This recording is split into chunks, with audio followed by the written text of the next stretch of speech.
Ils l'ont empêché d'embarquer, ont questionné son billet et ont appelé à l'aide, tout en ignorant le fait qu'il avait les clés d'un contrat de 48 millions de dollars avec leur compagnie aérienne. Rien d'inhabituel chez Marc. Dupont, ce matin-là, son costume était parfaitement repassé et son col reposait parfaitement contre son cou. Il se déplaçait dans le terminal 4 de l'aéroport JFK comme quelqu'un habitué au matin tôt et aux réunions à la chaîne. Dans sa main gauche, il tenait un sac à vêtements en cuir sombre. Dans sa main droite, un billet de première classe pour San Francisco. Il s'envolait pour le sommet de la durabilité des produits alimentaires de l'Ouest, où il devait prononcer le discours d'ouverture à 58 ans. Marc avait traversé cette routine d'innombrables fois. Ce n'était pas le genre de personne à rechercher l'attention. Il valorisait l'efficacité discrète. Mais ce matin-là, quelque chose n'allait pas dès qu'il arriva à la porte 17. La file d'embarquement n'était pas encore formée. Quelques personnes traînaient à proximité, sirotant leur café et faisant défiler leur téléphone. Marc s'approcha du comptoir, offrit un hochement de tête poli à la jeune femme à la porte et lui tendit son billet. Elle ne le scanna pas. Au lieu de cela, elle leva les yeux vers lui, puis regarda à nouveau, plus lentement cette fois, le genre de regard que les gens donnent quand ils ne savent pas s'ils doivent engager la conversation ou hésiter. Marc resta immobile, calme dans son attitude, sans urgence dans ses yeux. « Cette file est réservée aux passagers premium uniquement », dit-elle d'un ton qui ne correspondait pas à la situation. « Je sais », répondit Marc d'un ton égal. Elle cligna des yeux, enfin scanna le billet, puis s'arrêta. Sa main flottait au-dessus du scanner, mais elle ne pressa pas. Au lieu de cela, elle retourna son regard vers lui, puis vers une collègue, derrière elle, murmurant quelque chose qui fit jeter un coup d'œil à l'autre femme par-dessus son épaule. Marc ne broncha pas. Elle se retourna vers lui. « J'ai besoin de voir une pièce d'identité », déclara-t-elle. Il inclina légèrement la tête. On ne demande généralement pas de pièce d'identité lors du scan d'un billet. Y a-t-il un problème? Elle hésita. C'est juste une mesure de sécurité. Il savait qu'il n'y avait pas d'obligation de présenter une pièce d'identité à la porte. Il le savait et elle aussi. Il sortit son portefeuille de sa poche intérieure et lui remit son permis de conduire. Elle le tenait comme si elle ne savait pas quoi en faire, puis le posa maladroitement sur le bureau, sans le scanner. « Veuillez patienter ici un moment. » Marc jeta un coup d'œil au billet. Son nom était clairement inscrit. Marc Dupont. Il resta silencieux. L'agent de la porte s'éloigna de quelques pas et murmura à nouveau, cette fois à quelqu'un en uniforme sombre. Quelques instants plus tard, un agent de sécurité s'approcha. Marc avait déjà vécu cela auparavant. Pas souvent, mais assez de fois. Le passage brusque du professionnalisme à la suspicion. Le moment où quelqu'un décidait qu'il n'appartenait pas. Non pas à cause de quelque chose qu'il avait dit ou fait, mais simplement parce qu'il ne pouvait pas imaginer quelqu'un comme lui en première classe. L'agent de sécurité ne posa pas de questions. Il se tenait à côté de Marc en silence, ses yeux l'évaluant comme une liste de vérification des risques. Marc, toujours composé, recula de la porte et se déplaça sur le côté, loin de la file d'embarquement. Il n'allait pas argumenter, élever la voix ou leur donner le drame qu'il semblait vouloir. Au lieu de cela, il sortit son téléphone de sa poche et passa un appel. Ça sonna une fois, deux fois. « Lily, c'est moi. J'ai besoin que tu retrouves le contrat de restauration que nous avons signé avec Horizon Air il y a 2 semaines, celui pour leur route de l'Ouest. Bien sûr, je suis à la porte d'X7. Je reste en ligne. » Il garda son attention fixée droit devant lui, sans montrer d'émotion, sans irritation visible. L'agent de la porte jeta un coup d'œil, réalisant qu'il était toujours là. Elle se pencha vers le micro sur le bureau. « Nous travaillons juste sur un petit problème, » dit-elle à la foule grandissante de passagers derrière lui. « Merci de votre patience. » Mais personne n'était vraiment patient. Un homme en pull gris se pencha pour murmurer « Est-ce qu'il cause des problèmes ou quelque chose ?» Marc l'entendit, mais ne se retourna pas. La voix de Lily résonna à nouveau. Au téléphone. « Compris, tu veux que je contacte la direction ou pas ?» Il répondit doucement. « Juste un signalement. » Je pense qu'ils vont bientôt réaliser qu'il y a un problème. » Il raccrocha et glissa le téléphone de nouveau dans sa poche. Le billet était toujours dans sa main. Il se tenait calmement, comme s'il attendait un ascenseur. Mais cet appel n'était pas pour se plaindre, c'était pour alerter. Marc Dupont ne portait pas toujours des costumes sur mesure, ni ne volait en première classe. Il avait grandi à Lyon, dans une maison avec des planchers qui grinçaient et des matins chargés. Sa mère, Claire, travaillait dans le rayon fruits et légumes d'un supermarché local, tandis que son père, Georges, alternait entre les quarts de nuit à l'usine et les week-ends à réparer les voitures des voisins. Il n'avait pas grand-chose, mais il y avait toujours de la nourriture sur la table, et Marc avait appris tôt que la manière dont on se présente compte. À 15 ans, il se levait à 5 heures du matin le samedi, aidant sa mère à trier des caisses de fruits et légumes avant l'ouverture du magasin. C'est là qu'il apprit à reconnaître un melon mûr au toucher, à repérer une mauvaise pomme de loin et surtout à communiquer avec les gens, pas juste leur parler, mais leur parler vraiment. Il y a une différence, et Marc l'avait rapidement comprise. À 23 ans, il était diplômé de l'Université de Lyon avec un diplôme en commerce agricole et exactement 330 000 € à son actif. Son premier projet fut un stand de fruits et légumes en bord de route juste à l'extérieur de Lyon. Il n'avait pas d'employés, pas même d'aide à temps partiel, juste un camion emprunté, une tente et suffisamment de détermination pour vendre du maïs doux comme s'il s'agissait d'or. Le véritable tournant survint dans la trentaine lorsqu'il remarqua un vide que personne d'autre ne comblait. Des produits alimentaires cultivés de manière durable et sourcés régionalement capables de satisfaire les demandes des chaînes de supermarchés sans sacrifier la qualité, pas boutique, pas marché fermier, juste de la vraie nourriture cultivée proprement et livrée rapidement. Les aliments globaux. Dupont naquirant dans un garage, loué avec une seule tournée de livraison et un ordinateur portable qui plantait 2 fois par semaine. Il conclut des accords directement avec des fermes à travers le sud de la France et construisit lentement un réseau. Il fallut près de 15 ans avant que son entreprise n'obtienne une place à la table avec des fournisseurs nationaux. Aujourd'hui, les aliments globaux. Dupont fournissent plus de 30 chaînes de supermarchés haut de gamme, 5 universités, et plus récemment, Horizon Air. La compagnie aérienne l'a contacté. Elle voulait réinventer ses repas en vol après une série de mauvaises critiques et de retours décevants de clients. Marc n'a pas fait de pitch. Il a écouté, puis a proposé un plan. Des rotations de produits saisonniers, un approvisionnement direct de la ferme à la compagnie aérienne et un emballage qui réduisait les déchets de moitié. Ils signèrent un contrat de 48 millions d'euros. Mais Marc n'oublia jamais qui il était. Il ne décorait pas son bureau avec des récompenses, ni n'accrochait de plaques dans le hall.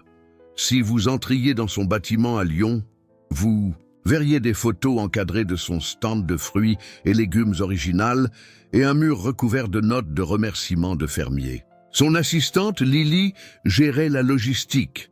Marc gérait les relations. Il n'aimait pas non plus le drame. Il évitait l'attention et par-dessus tout, il ne se vantait pas de son pouvoir. Il l'exerçait discrètement quand c'était nécessaire. Alors, quand l'agent de la porte à JFK scanna son visage plus que son billet et que l'agent de sécurité le traitait comme un problème potentiel au lieu d'un client payant, ce n'était pas juste un inconvénient, c'était un rappel. Un rappel que peu importe combien de contrats il signait ou combien d'avions il aidait à approvisionner. Certaines personnes ne voient que ce qu'elles s'attendent à voir, et quand vous ne correspondez pas à l'image qu'elles ont construite dans leur esprit, elles commencent à chercher des raisons de douter de vous. Mais Marc n'avait pas besoin d'élever la voix pour prouver sa valeur. Il avait passé une vie à laisser ses actions parler pour lui. Cet appel qu'il fit à la porte 17 n'était pas le début d'un problème. C'était lui qui offrait à la compagnie aérienne une chance de le corriger discrètement. Parce que bien que Marc Dupont croit en la grâce, il croyait aussi en des standards. Mais rien de tout cela n'importait à la porte 17. La femme à la porte ne savait pas qui était Marc Dupont. Et pour elle, il n'était qu'un nom de plus sur un billet qu'elle avait décidé de ne pas laisser passer. Son nom était Rachel, dans la trentaine, nouvelle dans le poste et désireuse de se prouver. Après avoir été transférée de Toulouse à JFK un mois plus tôt, elle avait reçu des instructions strictes: maintenir l'ordre, suivre le protocole et ne laisser personne dépasser les limites. Mais ce qui lui manquait, c'était l'expérience et l'instinct, ceux qui aident à lire une pièce ou une personne sans tirer de conclusions hâtives. À présent, les passagers commençaient à faire la queue. Un homme, en coupe-vent, bleu marine, avec un casque Bluetooth, s'agitait près de l'avant. Une femme avec un bagage à fleurs se tenait derrière lui, observant le retard. Rachel ajusta le micro sur son col et murmura quelque chose dedans concernant le besoin de renfort. Elle regarda de nouveau Marc, qui restait sur le côté, détendu, mais présent. Sa collègue, Mia, se pencha. « Y a-t-il vraiment un problème ?» Rachel haussait les épaules. « Il dit qu'il est en première classe. » Mia leva un sourcil. « Son billet confirme qu'il l'est. Quel est le problème ?» Rachel fronça les sourcils. « Ça ne semble tout simplement pas juste. » C'est alors que la posture de Mia changea, pas de façon dramatique, juste assez pour envoyer un message. « Fais attention. » Mais Rachel ne prêtait pas attention. Elle était désormais concentrée sur son écran, feignant de chercher une note de réservation qui n'existait pas. L'agent de sécurité, quant à lui, se tenait là, les bras croisés, jetant des coups d'œil à Marc de temps en temps, mais n'offrant aucune explication sur sa présence. Les passagers continuaient à embarquer. La file de première classe s'amincissait. Rachel jeta un coup d'œil vers la porte. Elle avait l'air nerveuse maintenant, mais ne voulait pas perdre la face. Puis le téléphone de Marc sonna. Il s'éloigna de quelques pas pour y répondre. La voix de Lily était stable. « D'accord, j'ai déjà alerté le VP régional. J'ai aussi inclus Jack Renault. C'est le responsable de l'intégration du service alimentaire de leur côté. Merci, dit Marc doucement. Tiens-moi au courant. » Il raccrocha sans expression sur son visage, juste calme. De retour au bureau, Mia devenait mal à l'aise. Elle tira Rachel à part. « Tu réalises qui il est ?» murmura-t-elle. « C'est Marc Dupont. J'ai vu le nom de sa société sur la liste des fournisseurs la semaine dernière, le nouveau contrat de produit avec Horizon. » Le ventre de Rachel se serra. « Attends, quoi ? Oui, il possède les aliments globaux Dupont. Ils travaillent avec nous. » La bouche de Rachel se dessécha. Elle regarda à nouveau Marc, qui n'avait pas bougé, son billet toujours en main, sans signe de colère, sans confrontation. « Peut-être devrions-nous simplement l'embarquer maintenant ?» suggéra Mia. Mais Rachel paniqua. « Non, si nous le faisons maintenant, ça donne l'impression que nous... » Elle fut interrompue par une voix dans son oreillette. « Rachel, j'ai besoin d'un statut sur le blocage à la porte 17. Nous affichons un drapeau de retard. » Elle se figea. « Je gère un problème de passagers, mais c'est sous contrôle. » Le superviseur ne semblait pas convaincu. « Assurez-vous que ça le soit. Nous avons des dirigeants de la direction qui volent ce matin. Pas de surprise. » Rachel essaya de calmer ses mains. Elle regarda de nouveau Marc. Son calme la faisait se sentir plus petite à chaque seconde. Elle ne traitait pas un problème. Elle devenait un problème. Mia se tourna vers lui, prête à s'excuser. Mais juste à ce moment-là, la porte d'embarquement émet un bip. Un autre passager passa.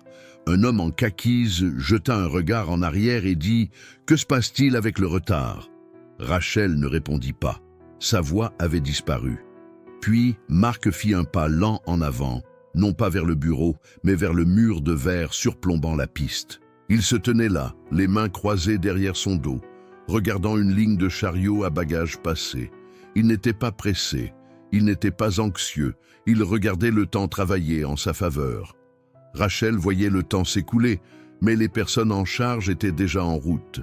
10 étages au-dessus du terminal, dans un bureau qui donnait sur la piste et la skyline de Manhattan au-delà, Claire Reynaud était à moitié en train de déguster un croissant et un rapport trimestriel d'opération lorsque son téléphone de bureau sonna. Elle ne prenait généralement pas d'appel de numéro inconnu, mais celui-ci avait été transféré 2 fois et son assistante l'avait signalé comme urgent. « Ici, Claire, » répondit-elle. « Salut, Claire. Lily Geller au téléphone au nom de Marc Dupont, PDG des Aliments Globaux Dupont. Nous venons d'être alertés d'un incident impliquant Monsieur Dupont à la porte d'X7. Claire se redressa un peu. Quel genre d'incident? La voix de Lily resta professionnelle. Votre personnel semble lui avoir refusé l'embarquement malgré son billet de première classe. Nous craignons que cela ne s'intensifie. Claire ne perdit pas de temps à demander des détails. Elle avait vu le nom de Marc assez souvent pour connaître les enjeux. Horizon Air venait à peine de finaliser ses contrats de fournisseurs pour le prochain exercice fiscal et les Aliments Globaux Dupont n'étaient pas n'importe quel fournisseur. Ils étaient le fournisseur. Ils étaient censés aider à rénover l'image entière du service alimentaire de la compagnie aérienne après une campagne sur les réseaux sociaux désastreuse qui avait exposé leurs repas surgelés et leurs emballages gaspillants. Ce n'était pas juste un mauvais service client, c'était un feu vivant dans une pièce pleine de gaz. « Je vais m'en occuper », dit rapidement Claire, se levant et faisant signe à son assistante. « Est-il toujours à la porte ?»« Oui, calme, mais clairement mal géré. » Claire était déjà sortie. De son bureau, veste en main, talons résonnant dans le couloir. Elle se tourna vers son assistante. « Fais venir Sean et Élise de la protection de la marque maintenant. » Pendant ce temps, de retour à Lyon, le téléphone de Jacques Renaud sonna pendant un déjeuner de travail. « Jack !» dit Lily, passant les formalités. Marc est retenu à la porte. Le personnel d'Horizon l'a signalé sans raison. Jack faillit laisser tomber sa fourchette. « Tu rigoles ?»« Non, il a passé l'appel lui-même. » Jack se poussa de la table. « Je vais faire appel à Claire. » « Elle est déjà en route. Tu devrais peut-être préparer le service juridique au cas où. » Il ne répondit pas. Il raccrocha et commença à composer. Si cela devenait public, cela pourrait démanteler des mois de travail sur le nouveau lancement de campagne. Des communiqués de presse étaient prévus, des vidéos de lancement en cours de montage. Marc Dupont allait être présenté dans leur initiative de Volfray d'automne comme un visage de la durabilité alimentaire moderne. Ce visage était maintenant mis de côté à une porte d'aéroport par quelqu'un qui ne savait pas avec qui ils avaient affaire. À la porte d'X7, Rachel commençait à transpirer. Elle pouvait sentir le changement, pas seulement à cause du silence glacial de Mia, mais des passagers qui murmuraient maintenant ouvertement à propos du retard. Les gens sortaient leur téléphone, vérifiant le statut du vol, toujours pas d'embarquement. Puis, sans avertissement, un homme en costume marine et un badge Horizon s'approcha rapidement de la porte, suivi d'une femme en talons rouges avec un téléphone toujours collé à l'oreille. « Claire !» termina-t-elle l'appel, baissa lentement le téléphone et passa en revue la scène. Marc ne bougea pas. Il la regardait approcher, mais ne fit pas un pas en avant. Il savait exactement qui elle était. Claire tendit la main, calme mais directe. « Monsieur Dupont, je suis Claire Reynaud, directrice exécutive des opérations régionales. Puis-je vous parler en privé ?» Marc hocha la tête une fois, glissant enfin son téléphone de nouveau dans sa poche. « Bien sûr. » Ils s'éloignèrent de quelques pas. Derrière eux, Rachel se tenait figée, ne sachant pas si elle devait suivre ou disparaître. Claire prit une respiration. « Monsieur Dupont, au nom d'Horizon Air, je tiens à m'excuser. J'ai déjà contacté notre équipe interne pour examiner la situation. Cela ne devrait pas être arrivé. Je voudrais vous escorter personnellement à bord du vol. » Marc ne réagit pas. Il demanda simplement « Savez-vous quel siège j'avais ?» Elle vérifia sa tablette. « Siège 1A. » Il sourit légèrement. « Première rangée. Intéressant. On m'a dit que cette file était réservée aux passagers premium uniquement. » Claire ne cligna pas des yeux. « Encore une fois, je m'excuse. » Marc se pencha légèrement. « Le problème n'est pas l'erreur, Madame Reynaud. C'est l'assumption derrière. » Elle déglutit, comprit, mais Marc ne cherchait pas la rétribution. Il attendait la vérité. Rachel se tenait derrière le bureau de la porte, immobile. Son casque était toujours clippé à son col, mais elle ne parlait plus dedans. Elle observait Claire et Marc se tenant à quelques pas, leur conversation trop silencieuse pour être entendue, mais suffisamment forte pour tout changer. Les passagers avaient cessé d'embarquer. Les moniteurs affichaient toujours le vol à l'heure, mais rien ne bougeait. Mia évitait de regarder dans la direction de Rachel. Elle n'en avait pas besoin. Tout le monde à la porte savait déjà que quelque chose n'allait pas. Claire fit signe à l'équipage de vol qui commença à débloquer la porte. Marc fut conduit à travers le pont d'embarquement avec Justin silencieusement derrière lui. De retour à la porte, Mia se plaça à côté de Rachel. « Tu ne comprends pas », dit-elle d'une voix basse. « L'entreprise de cet homme nourrit la moitié des plateaux que tu sers en première classe. » Rachel ne répondit pas, mais le véritable moment n'était pas dans cette conversation. C'était ce qui venait ensuite. L'équipage de cabine avait déjà été informé.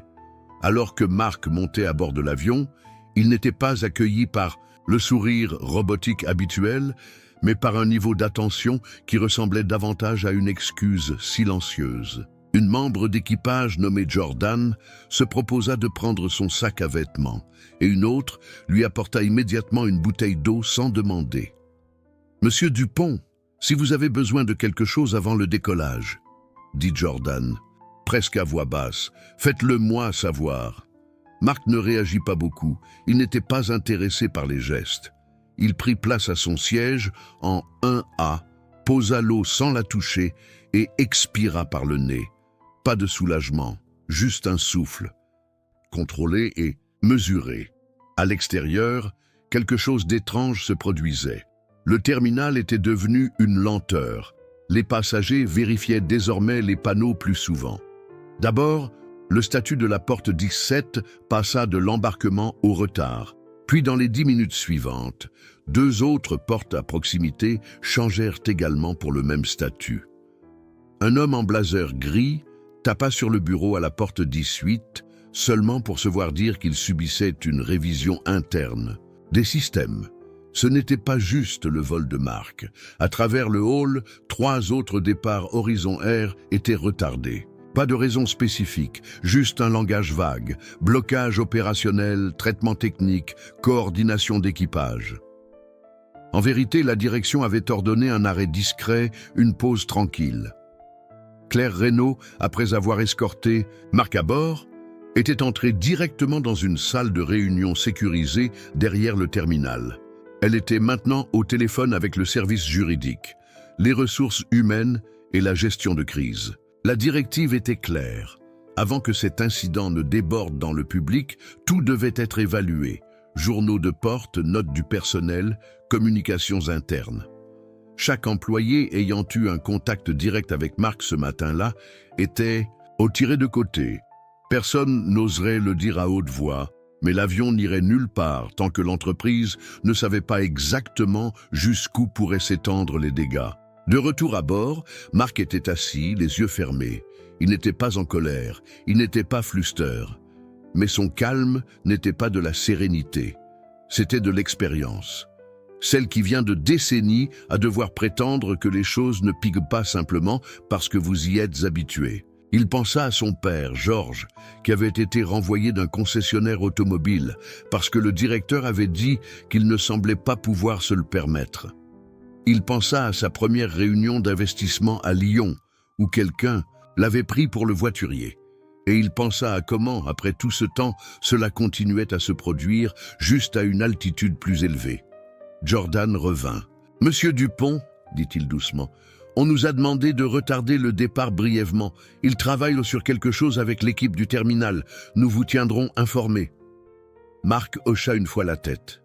Jordan hésita, puis ajouta. J'ai dit à mon petit frère de regarder votre discours au sommet de durabilité l'année dernière. Il étudie l'agronomie. Vous lui avez donné l'impression que c'était réel. Je pensais que vous devriez le savoir. Marc le regarda pour la première fois depuis qu'il était monté à bord. Un léger sourire, pas de performance, juste humain. Je vous remercie. Alors que Jordan s'éloignait, les pilotes sortirent de la cabine de pilotage et discutèrent avec un membre d'équipage senior près de l'avant. Leur voix était basse, mais pas assez basse. Marc entendit une phrase. Blocage au sol. Aucune. Idée de combien de temps? Et quelque part à l'arrière de l'avion, un homme grogna de manière audible. « Ça figure! Cette compagnie aérienne n'arrive jamais à s'organiser. » Marc ne répondit pas. Il se pencha en arrière et regarda les nuages dérivés à l'extérieur de la fenêtre. Il avait fait sa part. Le reste n'était pas de son ressort. 21 minutes plus tard, le rapport interne atteignit le bureau de Claire. Les journaux de Porte étaient propres, aucune menace signalée, aucune perturbation enregistrée. La seule irrégularité, un appel, passé par l'agent de la Porte à la sécurité sans raison documentée. Cela seul était suffisant. Au moment où l'avion commença enfin à se déplacer, Rachel avait été discrètement retirée du sol, sans annonce, sans scène. Son nom n'apparaissait pas sur le planning du lendemain. Une photo refit surface cet après-midi-là. Quelqu'un dans le terminal l'avait capturée. Marc, se tenant calmement près de la porte, un téléphone à l'oreille avec la légende « Il n'a pas élevé la voix, il n'a pas bougé, mais tout l'aéroport a écouté. » Mais les histoires comme celle-ci ne se terminent pas toujours comme on l'attend. L'avion atterrit à San Francisco juste après 13h15, heure locale. Marc fut l'un des derniers à quitter l'appareil, prenant son temps alors que les passagers se précipitaient vers leur transport, leurs bagages et leur correspondance. Il ne vérifia son téléphone qu'une fois déjà à l'arrière d'une Lincoln noire en route vers le Marriott, où le sommet de la durabilité des produits alimentaires de l'Ouest était déjà en cours. Les notifications étaient empilées. Des emails d'Horizon, un texto de Lily lui faisant savoir que l'équipe juridique avait contacté avec un projet de lettre et un lien vers un blog d'actualité locale qui avait réussi à capter l'incident de JFK. Rien de viral, rien d'explosif, juste une onde tranquille se déplaçant à travers les bons cercles. À l'intérieur de la salle de conférence, la foule bourdonnait. Marc entra d'abord sans être remarqué, mais à mesure qu'il se dirigeait vers le côté de la scène où son discours était prévu, quelques participants commencèrent à le reconnaître. Il échangea de brèves salutations, serra quelques mains, aucune mention de l'aéroport, aucune sympathie, juste des affaires, la façon dont il préférait cela. Il monta sur scène 20 minutes plus tard, devant une salle pleine. Son discours n'était pas sur ce qui s'était passé à la porte d'X7, pas directement. C'était sur la résilience dans la chaîne d'approvisionnement alimentaire, sur la manière dont de petites suppositions dans l'approvisionnement, le stockage, la livraison, créent d'importantes conséquences. Il raconta l'histoire d'un agriculteur de betteraves au Kansas qui avait failli perdre sa récolte à cause d'un seul email manqué et comment cet email avait constitué un tournant dans la rationalisation des systèmes de communication de sa société. Mais vers la fin, il marqua une pause. Il regarda la salle, des gens d'affaires, des fournisseurs, des chercheurs universitaires, des experts en logistique, et dit « Parfois, le problème n'est pas le système. Parfois, ce sont les raccourcis que nous prenons en lisant les gens. » Il y eut un moment d'immobilité. Il continua. Que nous discutions d'un nouveau producteur, d'un fournisseur ou de quelqu'un se tenant à une porte avec un billet valide. Ce que nous supposons dit au monde plus sur nous que cela ne dit sur eux. Cela suscita des applaudissements discrets, pas tonitruants, juste sincères. Après, alors que Marc descendait de la scène, un homme d'une société de distribution de Seattle l'arrêta et dit « Eh, ce que vous avez dit sur les raccourcis m'a touché plus que je ne l'aurais pensé. » Marc sourit. C'est là que commence la pourriture, dans les raccourcis. De retour à New York, Claire Reynaud était assise dans son bureau en train de passer en revue un rapport de l'équipe d'audit interne. Le dossier de Rachel avait été signalé, mais Marc n'avait pas demandé son licenciement. Il n'avait pas demandé de compensation. Il n'avait même pas répondu à l'offre d'une excuse écrite à partager publiquement. Il n'en avait pas besoin. Le personnel senior de la compagnie aérienne savait exactement ce qui s'était passé, et il comprenait à quel point ils avaient failli perdre plus qu'un contrat. Dans les semaines suivantes, Horizon annonça discrètement un nouveau partenariat avec un groupe de conseil pour les droits civiques axé sur la sensibilité au travail et la prévention des préjugés. Quelques médias relient les points. Marc était mentionné une fois, indirectement, dans une citation d'un porte-parole d'Horizon. Les événements récents nous ont rappelé le travail qui reste à faire. Marc ne commenta pas, il ne posta pas, il ne retweeta pas. Il retourna au travail, et lorsque Lily lui demanda s'il voulait parler à la presse, après que JQ ait demandé une interview, il dit « Dis-leur que je suis occupé à nourrir des gens ». Les semaines se transformèrent en mois. Et pourtant l'histoire persistait, non pas parce qu'elle explosait en ligne, mais parce que les gens s'en souvenaient. Les personnes qui étaient dans le terminal ce matin-là l'avaient partagé au dîner. Les personnes qui avaient vu la photo de lui debout, immobile avec un téléphone à l'oreille, avaient commencé à l'utiliser dans des présentations sur le leadership silencieux. Les gens qui travaillaient chez Horizon Air en parlaient à voix basse dans les salles de pause. Les agents de porte commencèrent à réfléchir à 2 fois avant de faire des suppositions, avant d'atteindre un casque, avant de demander un renfort sans raison. Et quelque part à Lyon, une ancienne employée de supermarché nommée Claire, Dupont lut l'article en ligne, sourit pour elle-même et dit à voix haute dans sa cuisine « C'est mon fils ». Mais parfois, la chose la plus forte que vous puissiez dire est rien du tout. Si cette histoire vous a touché, abonnez-vous pour plus d'histoires qui comptent.